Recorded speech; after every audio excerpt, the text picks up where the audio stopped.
अगर बात सीखने की आ जाए तो इस दुनिया में इतनी नॉलेज है, इतने टॉपिक्स हैं सीखने के लिए, अंत ही नहीं है। अगर हम सब कुछ सीखना चाहें ना तो ये जिंदगी छोटी पड़ जाएगी, नहीं कर सकते हम। इतनी नॉलेज भरी पड़ी है इस यूनिवर्स में सीखने के लिए।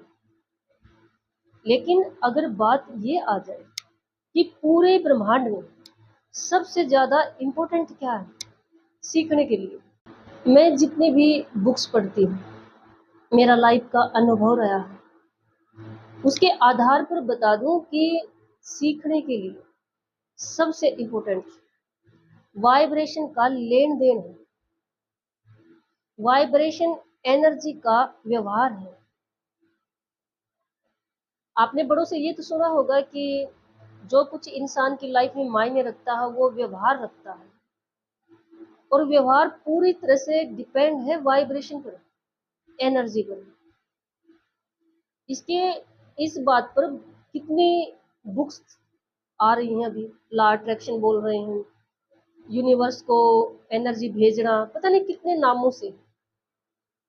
लेकिन मैं वो बुक्स की लैंग्वेज नहीं उठा रही हूँ, मैं बिल्कुल एक सीधी सिंपल भाषा में बता रही हूँ कि वाइब्रेशन का जो लेन देन होता है ना, जो व्यवहार होता है, अगर वो समझ में आ जाए ना तो सबसे बड़ी नॉलेज है ये सच में यूनिवर्स की।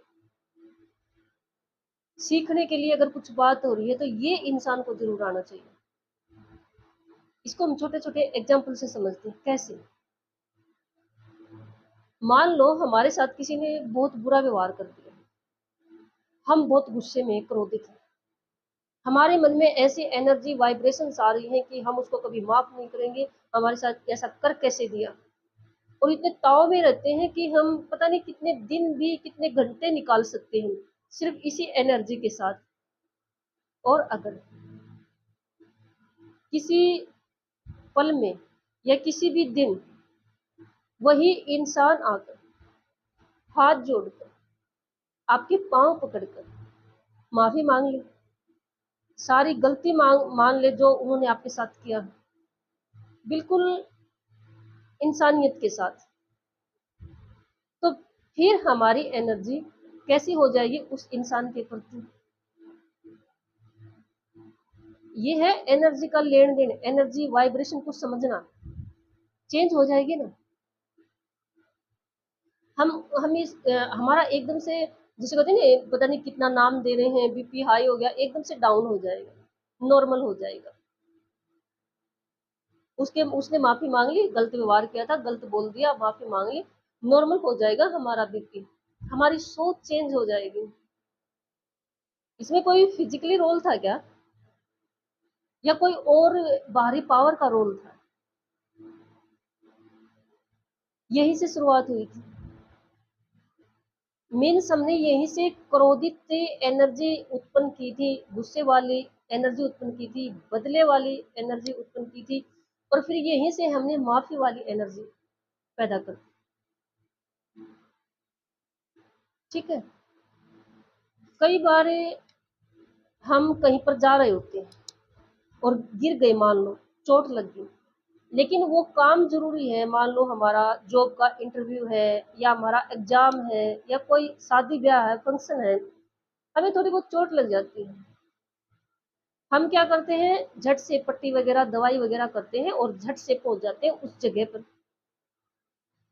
उस चोट पर इतना ध्यान क्यों नहीं गया? वाइब्रेशन एनर्जी हमारी कंट्रोल में कैसे हो गई? क्योंकि उस समय पर हमारी एनर्जी, हमारी वाइब्रेशन उस मंजिल पर थी। ठीक है, वहां काम कर रही थी, कंट्रोल में आ गई।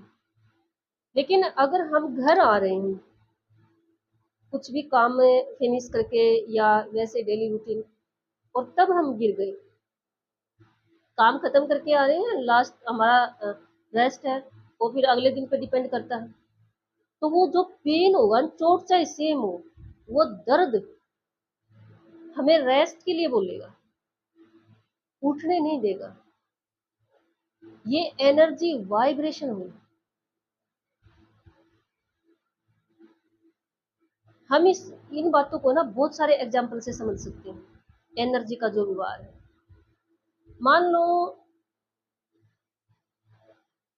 एक शब्द ले लेती हूँ, राम।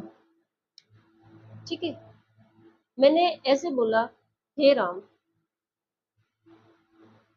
तो इसका मीनिंग, इसकी वाइब्रेशन क्या आ रही है? भी मैंने परमात्मा का नाम लिया, भगवान का नाम लिया, है ना। फिर मैं मान लो कहीं पर बाहर जा रही हूँ या घर पे कोई मिलने आ गया, मैंने उसको देख के बोला राम राम, और हमारे हरियाणा में तो ये बहुत ज्यादा फेमस है। कैसी वाइब्रेशन होगी? एक ही शब्द को सिर्फ 2 बार बोला है, वाइब्रेशन क्या आ रही है? अभिवंदन की आ रही है, यानी नमस्कार, प्रणाम, वही वाइब्रेशन आ रही है।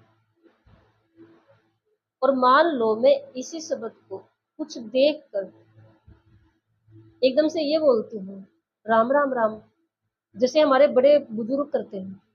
कुछ गलत हो गया, जो उनको अच्छा नहीं लगा, वो करते ना, राम राम राम, 3 बार बोल दिया उसी शब्द को, लेकिन देखो एनर्जी, देखो वाइब्रेशन, देखो क्या निकल के आ रही है। अरे क्या हो गया, क्या कर रहे हैं, कुछ इस तरह की वाइब्रेशन आ रही है। शब्द एक ही था। जो व्यवहार की हम बात करते हैं ना समाज के अंदर, वो वाइब्रेशन, वो एनर्जी पे डिपेंड होती है। 100% हमारे हाथ में होता है कि हमने खुद को वाइब्रेशन कैसी देनी। चाहे सामने वाला कैसा भी व्यवहार कर रहा है, हमने खुद पे पूरी तरह से कंट्रोल में है ये बात। ये परमात्मा की वो पावर है जो देखो इंसान के कंट्रोल में दे रखी है। अब वो हमारे हाथ में है कि हम उस वाइब्रेशन का, उस एनर्जी का नेगेटिव या पॉजिटिव इफेक्ट अपने ऊपर डालते हैं। एक सदगुरु है, जग्गू सदगुरु, कुछ ऐसा ही नाम है, मैंने उनकी एक वीडियो सुनी। उसमें पता वो क्या कर रहे हैं कि हमेशा वाइब्रेशन एनर्जी को अपने पक्ष में इस्तेमाल करो, हमारे हाथ में है ये। मैं ये नहीं कर रही हूँ कि आपके साथ बहुत गलत हो रहा है और आप पॉजिटिव सोचते रहो, नहीं, उसका तो इलाज करना पड़ेगा। जो जरूरी है वो स्टेप तो हमने उठाने पड़ेंगे, लेकिन खुद को हम ऐसी वाइब्रेशन दे सकते हैं, ऐसी एनर्जी दे सकते हैं कि हम पॉजिटिव रह सकें। हम नेगेटिविटी में जाएंगे तो हम बीमारियों को बुला लेंगे। वाइब्रेशन इतनी पावरफुल होती है, वाइब्रेशन का जो लेन देन मैं समझा रही हूँ, मैं बता रही हूँ, जो एनर्जी का लेन देन है इतना पावरफुल है। किसी भी काम में देखो, अगर खुदा को पुकारना, आत्मा को परमात्मा से मिलाना, तो क्या करेंगे? बिल्कुल एकांत जगह पे मतलब अपने आप को शांत करके, आंखें बंद करके या खोल कर, जैसे भी मतलब अपनी वाइब्रेशन यूनिवर्स को भेजने की कोशिश करेंगे। अपने मन में जो भी है वाइब्रेशन एनर्जी, यही तो है, उसको भेजने की कोशिश करेंगे। सबसे इम्पोर्टेंट जो वाइब्रेशन का एग्जाम्पल, एविडेंस, जिससे हम सबसे ज़्यादा समझ सकते हैं, वो है अपने डेली के रूटीन में हमारा जो वार्तालाप है, हमारा जो, अब व्यवहार की बात कर रही हूँ, स्टार्ट वाइब्रेशन से ही होता है। लेकिन हम जो सामाजिक तौर पर अपने आप को, मनुष्यों को एक देह के रूप में व्यवहार की बात करते हैं ना, उसको एक तरह से लेकर, एग्जाम्पल लेकर मैं इस बात को स्पष्ट कर रही हूँ। हम अपनी बात किस वाइब्रेशन, किस एनर्जी से पेश कर रहे हैं,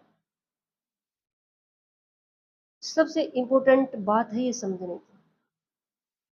स्टार्ट से लेके लास्ट तक थोड़ा सारा वाइब्रेशन का ही, एनर्जी का ही।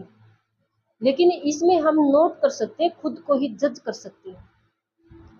हम, हमारे साथ किसी ने थोड़ा सा, परिवार में लगा लो, थोड़ा सा ऐसा कर दे कि मैं गुस्सा आया, तो हम अपने शब्दों को सख्ती से कर सकते हैं, अपनी बात रख सकते हैं, मनवा सकते हैं, लेकिन उनमें वाइब्रेशन कैसी डालते हैं? अगर ज्यादा उटपटांग वाइब्रेशन डालेंगे, नेगेटिविटी वाली वाइब्रेशन डालेंगे, तो उसका इफेक्ट हम पर भी नेगेटिव नेगेटिव ही होगा। कई देखे नहीं है, कभी झगड़ा हो जाए छोटी छोटी बातों पे तो पता नहीं कितनी ऊट पटांग बातें बोलते हैं, जरूरत ही नहीं है। सब सारा खेल वाइब्रेशन का, तो वाइब्रेशन पावरफुल होनी चाहिए। कोई भी अपनी बात आप कहोगे ना, रखोगे, तो वाइब्रेशन दमदार होनी चाहिए, ठीक है। शब्दों में हम जो पावर डालते हैं वो वाइब्रेशन है। अब वो पावर हम पॉजिटिव डाल रहे हैं, नेगेटिव डाल रहे हैं, या हम नासमझ की डाल रहे हैं, लेकिन उसका इफेक्ट खुद पे पड़ेगा। और वो सदगुरु वाली बात यही बता रही थी कि खुद पे हमेशा ही वाइब्रेशंस, एनर्जी का जो इफेक्ट है ना, वो पॉजिटिविटी में होना चाहिए। उसको कहते हैं अपनी बुद्धि का प्रयोग अपने पक्ष में करना। टोटली मिला के जो मेरा इस वीडियो का एम है वो सिर्फ ये है कि एक हरियाणवी सॉन्ग आता है जिसमें स्त्री यानी लड़के के फिजिकली फिटनेस के बारे में है वो सॉन्ग। उसमें कहा गया है कि सारा रोड़ा पतली कमर का। मीन्स है ना ये कि भी इंसान, लड़की गोरी है, काली है, भी नैन नक्श कैसा है, लेकिन अगर उसकी पतली कमर है तो जचेगी। वो उस बात पे बना रखा ये गाना। पूरे ब्रह्मांड का, पूरे यूनिवर्स का, पूरी दुनिया का जो गेम है ना, वो वाइब्रेशन पे है, एनर्जी पर है। और एनर्जी का जो लेन देन है ना, जिसको हम व्यवहार बोलते हैं, वो हमेशा पॉजिटिविटी, जो पॉजिटिविटी में करना चाहिए, हमेशा अपने पॉजिटिव होना चाहिए अपने पक्ष में। और सबसे अच्छी बात जो है ना वो ये है कि ये बिल्कुल हमारे कंट्रोल में है, बिल्कुल 100% हमारे कंट्रोल में है। हम एनर्जी किस तरह से दूसरे के सामने पेश कर रहे हैं,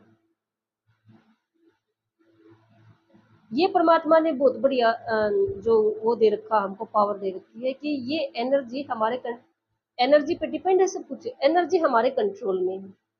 अब उस एनर्जी को हम बाहर कैसे निकालते हैं वो हम पे डिपेंड करता है। तो हमेशा ये एक तो अपने जो व्यवहार में, डेली के व्यवहार में जितने भी शब्दों का यूज कर रहे हो, क्रोधित हो, आप क्रोध में हो, गुस्से में हो, तब भी शब्द पावरफुल रखिए। अपनी बात रखनी है, कहनी है, जो भी है, ठीक है। हमेशा मैं ये नहीं कह रही हूँ कि सामने वाला गलत कर रहा हो और आपको पॉजिटिव बना रहना है, नहीं। वो वो तो अलग बात है, वो सॉल्यूशन करना ही पड़ेगा, लेकिन पॉजिटिव बनना है खुद के लिए, पॉजिटिव बनना है खुद के लिए। वाइब्रेशन इफेक्ट डालेगी खुद पर भी, इसलिए वाइब्रेशन और एनर्जी का जो लेन देन है वो हमेशा पॉजिटिव रखें।